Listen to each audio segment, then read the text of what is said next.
Big? No. Alright, so I'm gonna start.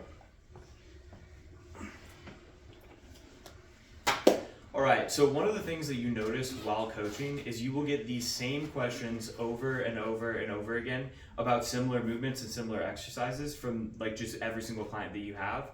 And a lot of it's about form cues, things like that. But there are a few that I've noticed are definitely going to be the worst ones and the ones that you're going to get the most questions about.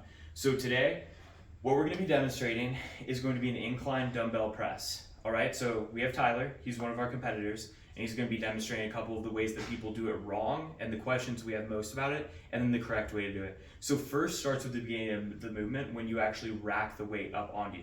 So if we want to show that first. So one of the things that you'll see people do all the time is you see them curl the weight, exactly like that.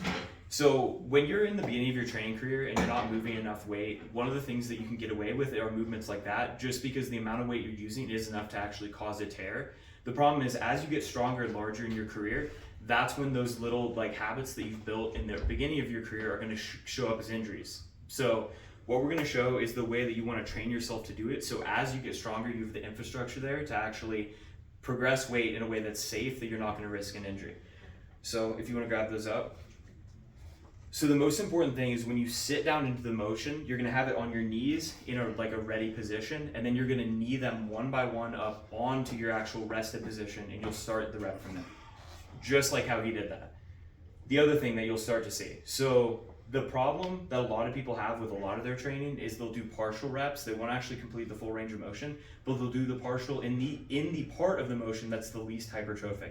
So this is a top end partial. This is what you're going to see a lot in training. You're going to see it a lot in people just training in commercial gyms, things like that. Even influencers will train like this. Sam Sulek comes to mind. The problem is, number one, you're training yourself to get injured because you're not moving through the full range of motion. So the minute someone who's been training like this hops on a bench press, they hit a full range of motion, that's when that's going to tear because it's not used to be trained. That tendon is not used to being trained under that load. So what we're going to do is a full range of motion and then a bottom end partial just to explain how that works. So if you want to rack it. So the most hypertrophic part of any motion is going to be the bottom of the eccentric, and basically what that means is the bottom of the rep where you're at the full stretch position. So right now he's going through a full range of motion.